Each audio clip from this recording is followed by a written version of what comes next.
నమస్తే, నేను అంకిత. సో ఇప్పుడు జానీ మాస్టర్ రిమాండ్కి అయితే వెళ్ళారు. సో ఇప్పుడు చూసుకున్నట్లయితే జైల్లో ఆయన దినచర్య ఎలా ఉండబోతుంది? మనం ముఖ్యంగా చూసుకున్నట్లయితే ప్రముఖులు ఎప్పుడైనా అరెస్ట్ అయినప్పుడు వాళ్ళకి జైల్లో చూసుకుంటే కొన్ని ఫెసిలిటీస్ అయితే ఇస్తారని వింటూ ఉంటాము బేసిక్గా. సో అసలు మరి జానీ మాస్టర్ కూడా ఒక సెలబ్రిటీ అని చెప్పొచ్చు. సో జైల్లో ఆయనకి ఎలా ఉండబోతుంది అన్న టాపిక్ పైన డిస్కస్ చేయడానికి నాతో పాటు సినీ క్రిటిక్ దాసరి విజ్ఞాన్ ఉన్నారు. ఆయనతో మాట్లాడదాం. నమస్తే అండి. నమస్తే. సో ఇప్పుడు జానీ మాస్టర్ ఫైనల్గా జైలుకి అయితే వెళ్ళారు. సో ఇక్కడ చూసుకున్నట్లయితే డైలీ ఆయన దినచర్య ఎలా ఉండబోతుంది? ఎప్పుడు ఎక్కువగా మనం వింటూ ఉంటాం ప్రముఖులు అరెస్ట్ అయినప్పుడు జైల్లో వాళ్ళకి కావాల్సిన ఫెసిలిటీస్ ఇస్తారని, స్పెషల్గా ట్రీట్ చేస్తారు వాళ్ళతో, నార్మల్ పీపుల్తో కాకుండా అన్నట్లు వింటుంటాము. అయితే జానీ మాస్టర్ని చూసుకున్నట్లయితే ఆయన కూడా ఒక సెలబ్రిటీ కాబట్టి సో ఆయనకి ఎలా ఉండబోతుంది? ఫస్ట్ జానీ మాస్టర్ని అరెస్ట్ చేసే ముందు ఆల్రెడీ విచారణలోకి తీసుకున్నారు, విచారణ జరిపారు. అతను కూడా నేరం అంగీకరించాడు. అంగీకరించిన తర్వాత అతన్ని మేము ఏమీ హింస పెట్టలేదు, అతనే అంగీకరించాడు అని హాస్పిటల్ రిపోర్ట్లు తీసుకొచ్చారు. తర్వాత జడ్జి గారు ముందు ప్రవేశపెడితే జడ్జి గారు ఆయనకి 14 రోజుల రిమాండ్ ఇచ్చాడు. 14 రోజుల రిమాండ్ ఎందుకు ఇచ్చారు అంటే, యాక్చువల్గా ఎవరికైనా ఎందుకు ఇస్తారు అంటే, ఆయన పారిపోతే పట్టుకుంటున్నారు కదా, అందుకు రిమాండ్. ఓకే. ఇప్పుడు ఎవరి మీదైనా కేసు అయింది, ఫర్ ఎగ్జాంపుల్ రాజ్ తరుణ్ కేసే అనుకో, లావణ్య పెట్టింది, బెయిల్ ఇచ్చారు వెంటనే, స్టేషన్ బెయిల్. ఎందుకు ముందస్తు బెయిల్ ఎందుకు ఇచ్చారు? ఆయన ఎక్కడికి పారిపోవట్లే కదా. ఈయన ఏంటంటే ఆచూకీ తెలుసుకోవాలంటే అక్కడ ఇక్కడ పారిపోతే, మళ్ళీ ఇప్పుడు వదిలేస్తే మళ్ళీ ఎక్కడికి పారిపోతాడో. ఈ కేసు మేము విచారణ మళ్ళీ ఇతన్ని కస్టడీకి తీసుకొని విచారించాలంటే తను ఉండాలి కాబట్టి మళ్ళీ పిలిస్తే వస్తాడో రాడో అని జైల్లో పెడతారు. ఇప్పుడు ఇతను రిమాండ్ ఖైదీలాగా చెంచల్గూడ జైలుకి తరలించారు. ఫస్ట్ రాగానే తన సరంజామా అంతా తీసేసుకుంటారు. టోపీలు, గీపీలు, కళ్ళజోళ్ళు ఏ ఉన్నా సరే అవన్నీ తీసేసుకుంటారు. బెల్టులు, గొలుసులు, వాచీలు, పెన్నులు, పేపర్లు, లైటర్లు ఇలాంటివి ఏ ఉన్నా సరే వాళ్ళు తీసేసుకుంటారు. ఆ తర్వాత ఇతను సినిమా అతను కాబట్టి ఇంకేమైనా వస్తువులు ఏమైనా తెచ్చుకున్నాడా అని చెప్పి కింది నుంచి మీది వరకు మొత్తం చెక్ చేస్తారు. ఆ తర్వాత చెంచల్గూడ జైల్లో ఇతన్ని ఏం చేస్తారంటే ఆ గేటు దగ్గర కూర్చోబెడతారు ప్రజెంట్.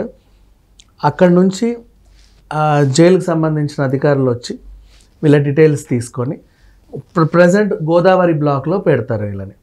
పైన ఒక పెద్ద హాల్లో వీళ్ళందరినీ అక్కడ ఆ రాత్రి పడుకోబెడతారు. ఈరోజు అరెస్ట్ అయిన వాళ్ళందరినీ అక్కడ పెడతారు.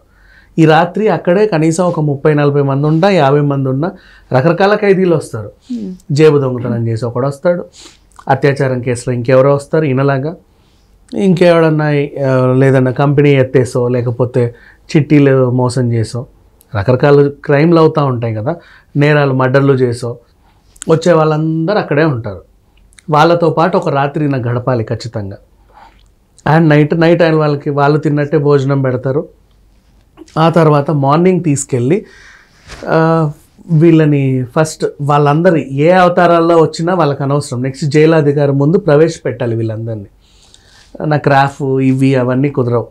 అందరికీ సమానంగా షేవింగ్ చేయించి వాళ్ళకి తగ్గ కటింగ్లు ఏ ఉంటాయి అవన్నీ చేయించేసి ఫ్రెష్ అప్ చేసి వరుస పెట్టి నిలబెడతారు. ఇదిగోండి ఫ్రెష్ ఖైదీలు వీళ్ళని వచ్చారు అని. ఆ జైలు అధికారి ఒక కర్ర పట్టుకొని వచ్చి ఎవడన్నా నేరస్తులు లాంటి వాళ్ళు ఉంటే 1-2 పీకుతారు, ఎందుకురా చేసావు ఇలా, తప్పు కదా అని చెప్పేసి. లేదు అంటే కొంతమందిని ఏమీ అనరు. అండ్ ఇప్పుడు ఈయన సెలబ్రిటీ కదా అన్నావు కదా, సెలబ్రిటీ అన్నీ కూడా బయటే. ఇప్పుడు జైలుకి వెళ్ళింది ఏంటి, అత్యాచారం కేసు కింద జైలుకి వెళ్ళినప్పుడు ఇతనికి రాజమర్యాదలు ఏం చేయరు. నువ్వు ఫర్ ఎగ్జాంపుల్ ఏదైనా స్కామ్లో జైలుకి వెళ్ళావనుకో, నిజంగా నువ్వు చేసావా లేదా తేలడానికి కొన్నేళ్ళు పడుద్ది కాబట్టి చేస్తారు. కానీ ఒక అమ్మాయి ఆడపిల్ల వచ్చి ఫోక్సో కేసు పెట్టడం, మైనర్ అత్యాచారం, ఇట్లాంటి దారుణాలు ఉంటాయి చూసావా, వాళ్ళకి అక్కడ రాచమర్యాదలు అయితే చేయరు. నార్మల్గా అందరి ఖైదీలతోనే ఆయనను కూడా నిలబెట్టి ప్రశ్నిస్తారు. నాకు ఇక్కడేం ప్రశ్నలు ఉండవు, ఎందుకు వచ్చావు, ఏం చేసావు, నీకు ఏం అలాట్ చేస్తావు అంటారు. ఇతనికి కృష్ణ అనే బ్యారక్ అలాట్ చేసినట్టుగా తెలుస్తుంది. అక్కడ గోదావరి, కృష్ణ, కావేరి, మంజీరా ఇలా బ్లాకుల పేర్లు పెట్టుకున్నారు వాళ్ళు. ఓకే. ఇతనికి ఆ బ్లాక్ అనేది కేటాయిస్తారు. ఈయన అక్కడికి వెళ్ళి ఒక రూమ్ ఇస్తారు. ఆ బ్లాక్లో కొన్ని రూమ్లు ఉంటాయి.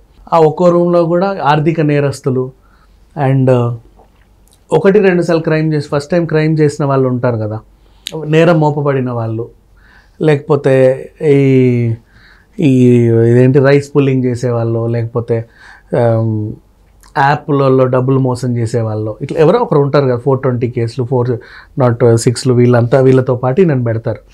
నెక్స్ట్ ఆ రూమ్లో ఆయన ఉండాలి. ఇతనికి ఒక ప్లేట్, ఒక గ్లాస్, జైలుకి సంబంధించి అధికారులు ఒక బ్లాంకెట్, ఒక బెడ్షీట్ ఇచ్చి పంపిస్తారు. ఆయన తెచ్చుకుంటే ఏమైనా టవలో గివలో వాళ్ళు ఎవరైనా పంపిస్తే అవి కూడా ఉంటాయి. అక్కడ ఆ రాత్రి 6 గంటలకు లోపు ఇతనికి భోజనం పెట్టి ఇదిగో బాబు నీ రూమ్ ఇది అని అలౌట్ చేసి పెట్టేసి ఆ లోపే తను బాత్రూమ్ గీత్రూమ్ అన్నీ చేసుకొని లోపలికి వెళ్ళిపోవాలి. Next day morning early morning వీళ్ళని 6 గంటలకో ఏమో లేపేస్తారు. వెంటనే లేపిన తర్వాత వీళ్ళందరినీ ఇంకా వాళ్ళ రెగ్యులర్ కార్యక్రమాలు అవన్నీ ఉంటాయి. ఇప్పుడు జైలు పరిసరాలు క్లీన్ చేయడం, మొక్కలకు నీళ్లు పోయడం, చపాతీలు చేయడం, లేకపోతే కర్రీలకి కూరగాయలు కోయడం, ఇలాంటివన్నీ కూడా కొత్తగా వచ్చిన ఖైదీలతోనే చేపిస్తారు వీళ్ళు. అది జైల్లో. అది పక్కన పెట్టేస్తే ఈ రూమ్లో కూడా ఆల్రెడీ ముందు వచ్చిన వాళ్ళు ఉంటారు కదా, తర్వాత వాటర్ నింపడం, ఊడిపించడం, ఇలాంటివన్నీ చేపిస్తారు.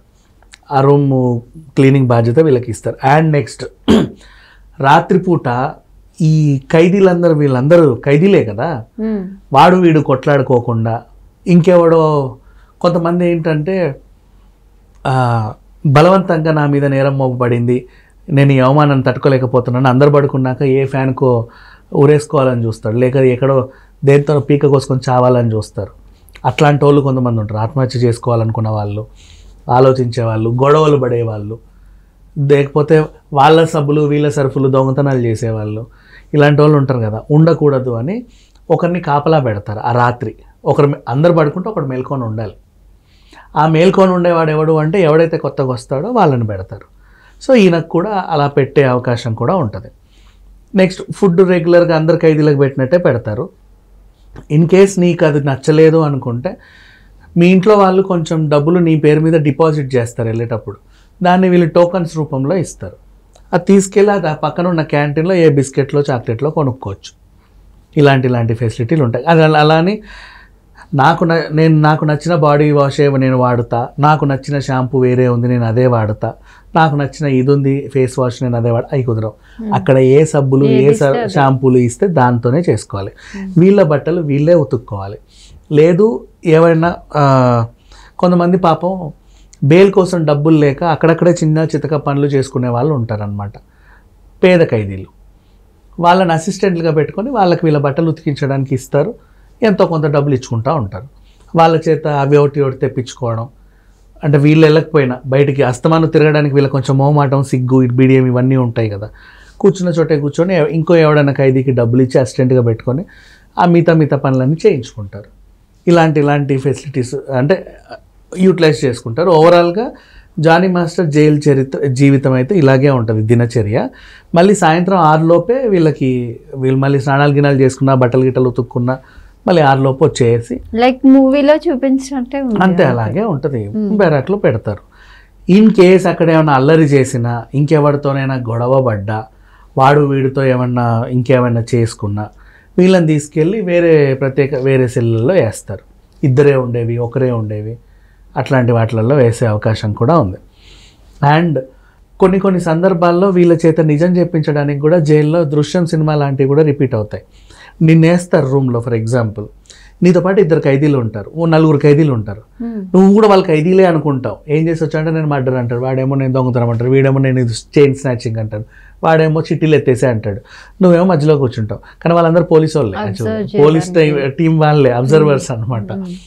ఇంతకు నువ్వేం చేసావు అని వాళ్ళన్నీ చెప్తారు, వాళ్ళ స్టోరీలు అన్నీ చెప్పగా నువ్వు కూడా నీ స్టోరీ చెప్పేస్తావు. అది రికార్డ్ చేసుకుంటారు.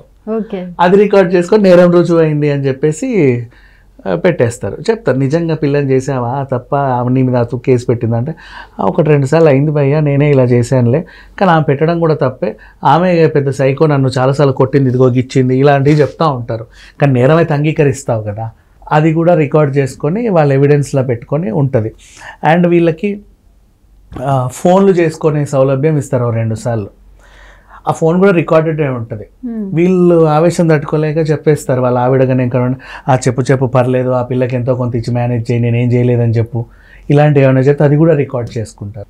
ఆ విధంగా కూడా వీళ్ళ మీద కేసు తీవ్రత పెరిగే అవకాశం కూడా ఉంటుంది.